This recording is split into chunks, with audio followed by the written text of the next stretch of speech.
Саламатсыңар балдар, жалпы биология предмети боюнча теле сабагыбызды баштайбыз. Биз силер менен бүгүнкү сабакта органикалык дүйнөнүн өөрчүү тарыхын андан ары улантабыз. Анда алгач бүгүнкү сабактын темасы менен таанышып алалы. Бүгүнкү сабагыбыздын темасы Адам эволюциясы, Адамдын жаныбарлардан айырмасы жана окшоштугу деп аталат. Сабактын жүрүшүндө силер Адам эволюциясы жана Адам систематикасы, ошондой эле Адамдын жаныбарларга окшоштуктарынын далилдери, мындан сырткары Адамдын жаныбарлардан айырмачылыктары тууралуу билимдерге ээ болосуңар.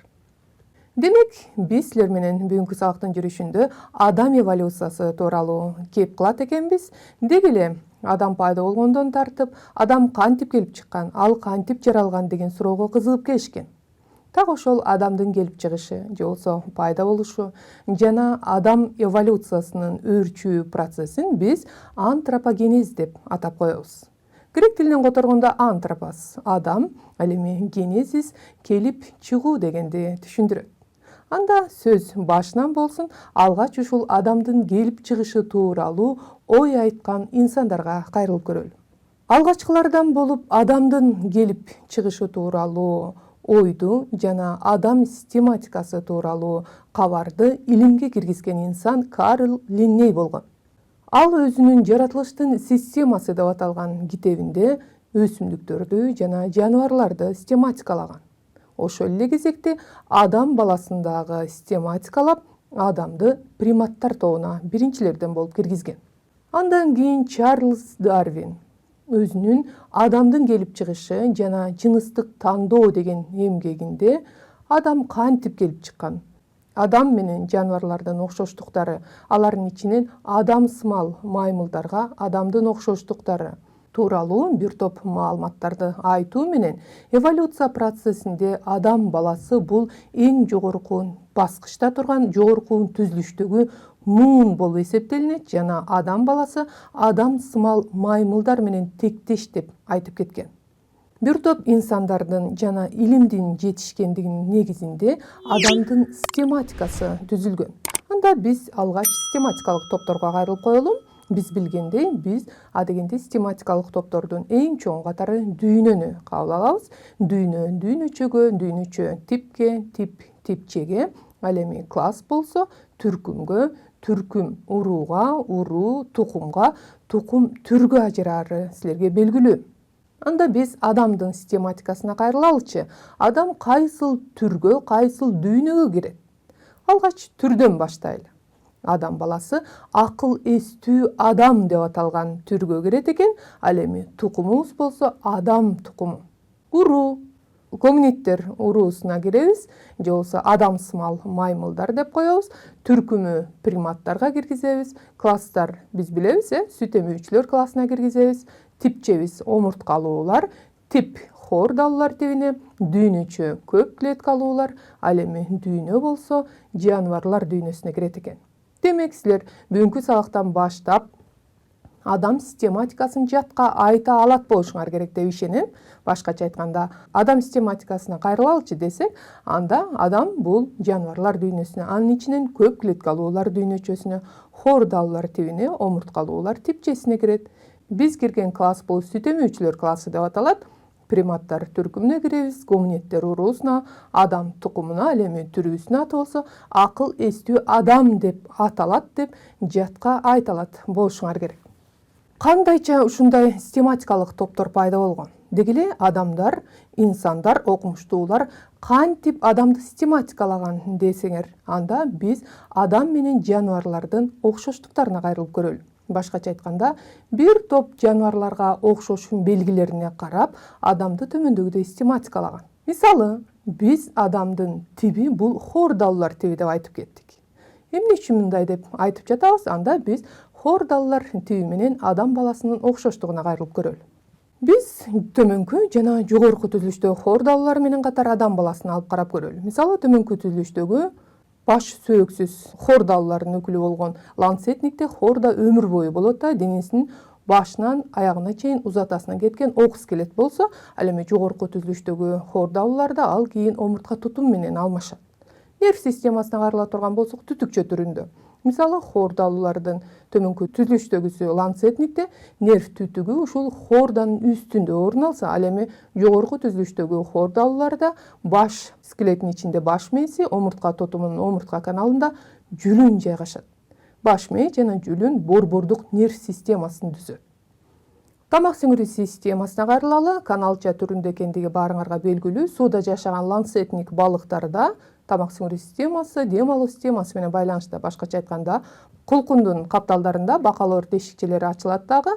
Бул дем алуу жана тамак сиңирүү системасынын байланышта экендигин көрсөтөт. Ал эми жогорку түзүлүштөгүлөрдө, кургакта жашагандарда дем алуу органы катары өпкөсү эсептелинет. Кан айлануу системасына кайрыла турган болсок, алгач биз ланцетниктин кан айлануу системасына кайрылалы. Булардын кан айлануу системасы туюк, бирок ланцетниктерде жүрөгү жок. Буларда жүрөктүн ролун курсак толтосу жана бакалоор артериясы аткарат. Балыктарга кайрылалы. Балыктарда жүрөк пайда болот. Булардын жүрөгү 2 камералуу экендиги силерге маалым. Кан айлануусу албетте туюк. Ал эми жогорку түзүлүштөгү сүт эмүүчүлөрдө, мисалы иттикин ала турган болсок, жүрөгү 4 камералуу, кан айлануунун чоң жана кичине тегереги бар, жана артерия, вена кандары бири-бирине аралашпайт. Денесинин температурасы туруктуу, жылуу кандууларга кирет. Адам баласы дагы жогорку түзүлүштөгү сүт эмүүчүлөргө кирет. Анын жүрөгү 4 камерадан туруп, кан айлануусунун чоң жана кичине тегереги бар. Ошондой эле артериялык жана веналык кандары аралашпайт.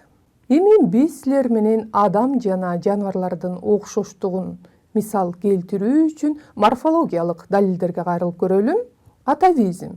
Атавизм дегенди биз билебиз. Башкача айтканда, тирүү организмдердин ата тегине мүнөздүү болгон белгилердин айрым организмдерде пайда болушу. Мисалы, адамдарда кыл кыйма тиштеринин өтө өөрчүп калышы, бул дагы болсо атавизм болуп эсептелинет. Башкача айтканда, биздин түпкү тегибиз жырткычтар болгондугунун далили. Ошондой эле адамдардын арасында түктүү адамдар кездешип калат. Көрүп турасыңарбы? Териси да кара, түгү да кара болуп турат. Демек, биздин генибизде так ушундай ген бар дегендигинин далили. Ошондой эле айрым убактарда куйруктуу адамдар дагы төрөлүп калат, Бул дагы биздин түпкү тегибиз куйруктуу болгондугунун далили болуп эсептелинсе, айрым убактарда мүйүздүү адамдар дагы төрөлөт экен. Бул дагы болсо атавизмге мыкты мисал болуп эсептелинет. Мындан сырткары, адамдар жаныбарлардан келип чыккан деген далилине мыкты мисал рудименттер эсептелинет. Рудимент деген эмне эле? Биз эске алып көрөлүчү. Рудимент бул эволюция процессинде функциясынын аткарбай калгандыгына байланыштуу айрым органдардын жетиле өөрчүбөй калдыктарынын калышын биз рудименттер деп атап коебуз. Азыр тасманын жардамы аркылуу дал ушул рудименттерге кайрылып коелу. Адамдагы рудименттер. Эволюция процессинде функциясын аткарбай калгандыгына байланыштуу органдардын жетиле өөрчүбөй калдыгынын гана калышы. Мисалы, 3-чү кабак качандыр бир мезгилде көздү коргогон, а бүгүнкү күндө анын калдыгы гана калган. Айталы, денедеги түктөр бул дагы жаныбарлардан келип чыккан деген далили. Жаныбарлардын түктөрү түктүгөн абалда алар сүрдүү болуп көрүнөт, бирок адамга азыр бул анчейин деле мааниге ээ эмес. Ошондой эле ооздогу акыл тишин баарыңар билесиңер, бул дагы жаныбарлардан калган калдык десек болот. Кулактын булчуңдары, өзгөчө мисалы иттерде кулактын булчуңдарынын жардамы менен алар кулактарын буруп, үндүн кайсы багыттан келип жаткандыгын биле алышат. Ал эми адамда болсо бул калдык катары гана калат. Ошондой эле тамандагы булчуңдар, өзгөчө мисалы маймылдар буттар менен дагы ар нерселерди кармагандыктан буларга таман булчуңдар өтө маанилүү. Ал эми адамдарда болсо бул калдык катары гана калган, айрым адамдарда бул жок дагы болуп төрөлүп калган учурлар кездешет. Ошондой эле чычаң сөөгү, бул дагы адамдардын түпкү теги куйруктуу болгон деген далили. Сокур ичеги, же болбосо аппендикс деп коебуз. Бул ушул чөп-чөөчү жаныбарларда мыкты өөрчүгөн, ал эми адамда болсо бул кичинекей гана ичеги катары калдыгы калып калган. Мынакей биз жогоруда бир топ маалыматтарга ээ болдук. Рудименттер менен катар эле эмбриологиялык дагы бир топ далилдер бар. Айталы, мисалы эмбриология илми эмнени окутаары силерге маалым. Биз силер менен хордаллар тибине кирген балыктардын, ташбакалардын, келемиштин жана адамдын түйүлдүгүнүн өөрчүшүн көрүп турабыз. Түйүлдүктүн өөрчүшү, деги эле тирүү организмдердин жекече өөрчүшүн биз онтогенез деп айтып коебуз. Онтогенез түйүлдүктүн өөрчү этабы же болбосо эмбриондук этап жана постэмбриондук этаптарды ичине камтыйт. Биз ушул этаптардын ичинен эмбриондук этабына кайрылып көрөлү. Тирүү организмдердин түйүлдүгүнүн өөрчүшүндө, башкача айтканда анын онтогенезинин эмбриондук этабында ошол топ филогенезди кайталайт экен. Башкача айтканда, хордаллар тибинин тарыхый өөрчүшү кыскача эмбриондук этапта көрсөтүлөт экен. Башкача айтканда, көрүп турасыңарбы, бардык балыктын дагы, ташбака, келемиш, адамдын дагы түйүлдүктүн өөрчүшүнүн алгачкы этаптарында дээрлик окшош болуп атат, улам кийинчерээк гана ошол түргө мүнөздүү белгиге ээ болуп жатат. Демек, бул тирүү организмдердин түпкү тегинин бир экендигине мыкты далил болуп эсептелинет экен. Мындан сырткары адам менен жаныбарлардын окшоштугуна генетикалык мисалдарды дагы келтирсек болот. Мисалы, ДНКда бардык тирүү организмдердин тукумгуучулук маалыматтары кармалган. ДНК аденин, тимин, гуанин, цитозин деген нуклеотидтерден куралгандыгын биз билебиз. ДНКнын молекуласы өтө узун жипчелерден турат. Алар хромосомаларда болот. Ал эми хромосомалар болсо клетканын ядросунда жайгашкан. Дал ушул хромосомадагы ДНКлардагы гендер белоктун структуралык түзүлүшү тууралуу маалыматтарды алып жүрөт. Башкача айтканда, белоктун биринчилик структуралык түзүлүшү тууралуу маалымат ДНКнын генинде, белгилүү участогунда жайгашкан. Мисалы, адам баласында 20 миңден 25 миңге чейин гендер болот. Адамсымал маймылдар менен адамдын гени 98%га чейин окшош экен. 2 гана пайызы адамдардыкы адамсымал маймылдардан айырмаланат. Ошого карабай адам баласынын түрлөрү, расалары бар экендиги силерге маалым. Адамсымал маймылдарды кеп кылып калдык. Адамсымал маймылдар менен адамдын окшоштугуна кайрыла турган болсок, өтө эле таң калыштуу окшоштуктар бар экен. Керек болсо, адамсымал маймылдар адам сыяктуу кубанып, кайгырып, капаланып жана күлө алат. Демек, эмоциясы жагынан дагы, ошондой эле жогорку нерв иши дагы адамсымал маймылдардыкы бир топ эле өөрчүгөн экен. Ошондой эле адамсымал маймылдар адамдар сыяктуу эле балдарына кам көрүп, аларды тарбиялап, эгерде тентектик кылса жазалап, кадимки эле адам сыяктуу балдарын багышат экен. Ошондой эле алардын колунун түзүлүшүнө да кайрыла турган болсок, башка тирүү организмдерден айырмаланып, адамсымал маймылдардын колу адамдардын колу менен окшош экен. Көрүп турасыңарбы? Манжаларынын баш бармагы башка манжалардан обочолонуп, өзүнчө бөлүнүп турат. Демек, ушундай гана кол эмгек куралын бекем кармай алат эле. Ошондой эле мен силерге атайын күлүп турган маймылды алып отурам. Тиштерине назар салгылачы. Адам менен адамсымал маймылдардын тиштери окшош. Түзүлүшү жагынан дагы, ошондой эле жалпы саны боюнча. Мисалы, кашка тиш, кылкыйма тиш жана азуу тиштеринин саны боюнча да окшош болот экен. Ошондой эле кулагынын түзүлүшү, кулак калкандары дээрлик, көзүнүн түзүлүшү, теринин түзүлүштөрү дагы адам менен адамсымал маймылдардыкы окшош экен. Бул да болсо адамдын жаныбарлардан келип чыккан дегендигинин далили болуп эсептелет.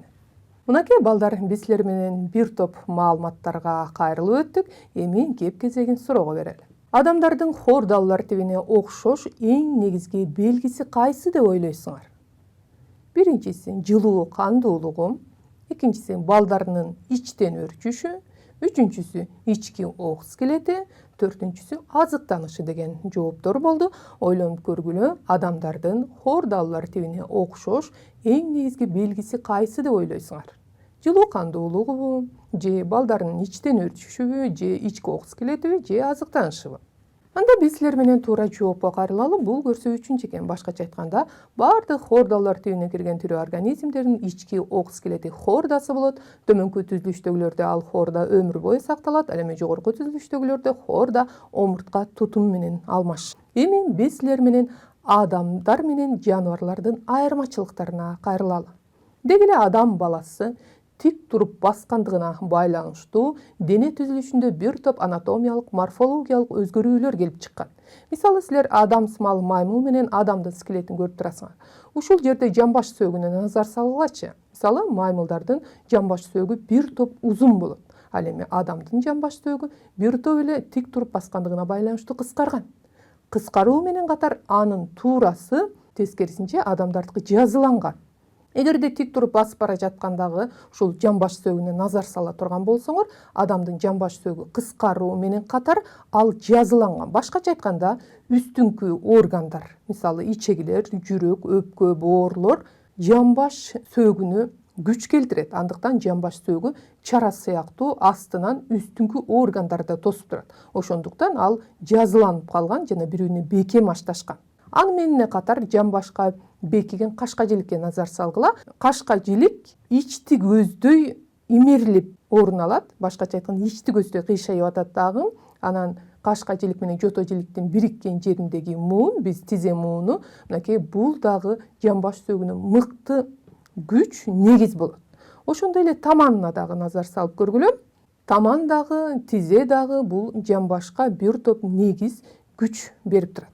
Ал эми ошол эле убакта адамсымал маймылдардын кашка жилигине назар салгылачы. Мынакей жамбаш сөөгүнүн тескерисинче сыртты карай имерилип атат дагы. Демек, булар басканда тизеси бүгүлгөн абалда эки жака кыймылдап, оонап басышат экен.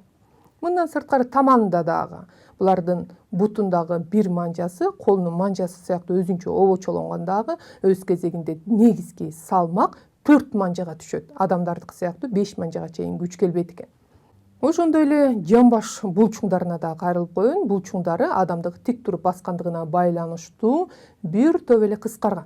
Бирок адам тик туруп баскандыктан бир топ органдарынын өзгөрүшү менен катар эле кыйынчылыктар дагы келип чыккан десек болот. Мисалы, так ушул жамбаш сөөгүнүн бири-бирине жакшы ашташкандыгына байланыштуу адамдын төрөтүнүн кыйындашы келип чыккан. Мисалы, жаныбарларда төрөттөн өлүү өтө чанда кездешет. Адамдарда болсо төрөттөн өлүү өтө көп кездешет. Ошондой эле мен тамандардын түзүлүшүнө да кайрылгым келип турат. Адамдын таманын көрүп турасыңарбы? Таманы S формасында, ал эми маймылдардыкы болсо түз. Эмне үчүн S формасында? Бул өз кезегинде басууну жеңилдетет. Эгер анын омурткасынын түзүлүшүнө дагы көңүл бөлө турган болсоңор, силер айырмасын ошол эле замат көрүп жатат болушуңар керек. Мисалы, маймылдардын омуртка тутуму догосмал болсо, адамдардын омуртка тутуму формасы боюнча S формасында. Демек, омуртка тутуму дагы, буттун таманы дагы S формасында экен дагы, кадимки эле пружина өңдүү адамдын басканда серпилгүчтүүлүгүн жогорулатат дагы, кадимки эле машинанын амортизатору сыяктуу адамдын басышында жеңилдикти берет. Эгерде, мисалы, май тамандуулук деген бар, бизде оору. Эгерде ушул таманы түп-түз болуп кала турган болсо, анда адам талп этип оору басат. Демек, мында басуу ошончолук кыйындайт дегенди түшүндүрөт. Демек, адам түз туруп басышына байланыштуу анын дегеле органдарында өзгөчө скелеттеринде бир топ өзгөрүүлөр болгон экен. Эми адамдын баш скелетине кайрылып көрөлү. Силер көрүп турасыңар, адамсымал маймылдар менен адамдын баш скелети. Адамсымал маймылдардын мээ бөлүгү кичинекей, ал эми бет бөлүгү чоң. Адамдардыкы тескерисинче мээ бөлүгү чоң, ал эми бет бөлүгү кичинекей. Ага жараша албетте адамдардын мээси маймылдардын мээсине салыштырмалуу 2 эсе чоңдук кылат. Өзгөчө адамдардын мээсинен сүйлөө, жогорку нерв иш аракеттери, ой жүгүртүү жана башка борборлору эң мыкты өрчүгөн. Ошондой эле адамдардын скелетинен биз алдыңкы жакка назар салып көрөлү. Көрдүңөрбү? Маймылдардыкы алдыңкы жагы кубаттуу өрчүгөн, өтө чоң, ал эми адамдардыкында ал кичирейген жана тиштерине дагы назар салсаңар болот. Адамдардын тиштери адамсымал маймылдардыкына салыштырмалуу майдараак келет жана тиштеринин сыртындагы эмалы өтө калың болот. Ал эми адамсымал маймылдардыкы эмалы жука келет. Ошондой эле колунун түзүлүшүнө дагы назар салып койгула. Мисалы, адамсымал маймылдардын колунун манжалары кыскараак келет. Ал эми адамдардын колунун манжалары узун. Демек, так ушундай кол гана ар түрдүү эмгек куралдарын бекем жана даана кармай алат эле. Сүрөттө көрүп турасыңарбы? Адамдардын ташты кармагандагы экинчи сүрөттөбүшү даана кармап жатат. Демек, ал эми маймылдарда болсо мындай даана кармоо мүмкүн эмес. Ошондой эле биз силер менен таманын түзүлүшүнө дагы назар салып өттүк. Демек, бул дагы өз кезегинде ушул тик туруп басышына байланыштуу бир топ өзгөчөлүктөргө ээ экен. Мынакей балдар, биз силер менен жогоруда бир топ маалыматтарга ээ болдук. Эми суроого жооп берип көрөлү. Сурообуз мындайча аталат. Адамдардын адамсымал маймылдар менен болгон тектештигинин эң негизги далили кайсы деп ойлойсуңар? Биринчиси, кан топторунун окшоштугу. экинчиси скелеттеринин окшоштугу, үчүнчүсү бетинин түзүлүшү, төртүнчүсү ички органдары деген жооптор болду. Ойлонуп көргүлө, адамдардын адамсымал маймылдар менен болгон тектештигинин эң негизги далили кайсы болуп эсептелинет? Кан топторунун окшоштугубу, скелеттеринин окшоштугу, бетинин түзүлүшү же ички органдарыбы? Анда биз силер менен туура жоопко кайрылалы. Бул биринчи экен. Башкача айтканда, кан топторунун окшоштугу бул адам менен адамсымал маймылдардын тектештигинин эң негизги далили болуп эсептелинет экен. Эми биз силер менен сабактын жүрүшүндө терминдерге кайрылып көрөлү. Антропогенез акыл эстүү адамдын пайда болушуна алып келген биологиялык эволюциянын бир бөлүгү болуп эсептелинет. Филогенез тиричиликтин пайда болгондон тартып органикалык дүйнөнүн же анын айрым формаларынын өрчүү процесси болуп эсептелинет. Ал эми онтогенез болсо организмдин жекече өрчүшү. Систематика же болбосо классификация, таксономия деген сөздөр менен синоним экен. Тирүү организмдердин көп түрдүүлүгү жана аларды эволюциялык тектештигине карап топтоштурууга негизделген илим болуп эсептелинет.